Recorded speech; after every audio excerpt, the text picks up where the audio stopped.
નમસ્કાર, જય હિન્દ, જય ભારત. હું ઉમેશસિંહ મેસાન. આજે નવરા બેઠા બેઠા એક વિચાર આવ્યો કે જો પ્રાથમિક શાળાના શિક્ષક બનવું હોય 1 થી 5મું, તો ટેટ પરીક્ષા પાસ હોવી જોઈએ.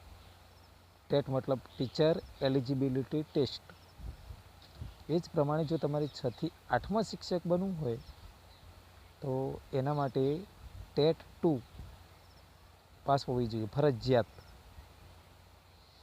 જો તમારે 9 થી 12મો શિક્ષક બનવું હોય તો તમારે ટાટ પરીક્ષા સરકારશ્રીના ધારાધોરણ પ્રમાણે પાસ કરેલી હોવી જોઈએ, મતલબ ટીચર એપ્ટિટ્યૂડ ટેસ્ટ. બરાબર. આનો મુખ્ય ઉદ્દેશ એ થયો કે કોઈ પણ એક રૂમ સંભાળવાનો, વર્ગખંડ સંભાળવાનો કે શાળા સંભાળવાની, બરાબર. એટલા માટે તમારે શિક્ષકની યોગ્યતા હોય એવી પરીક્ષા તમારે પાસ કરવાની. તો હવે મુખ્ય મુદ્દા ઉપર આવીએ તો શું ધારાસભ્ય કે સાંસદ બનવું હોય તો આવી કોઈ પરીક્ષા ના હોવી જોઈએ? જરૂર ચોક્કસ એક સલાહ સૂચન કરજો, કોમેન્ટ કરજો.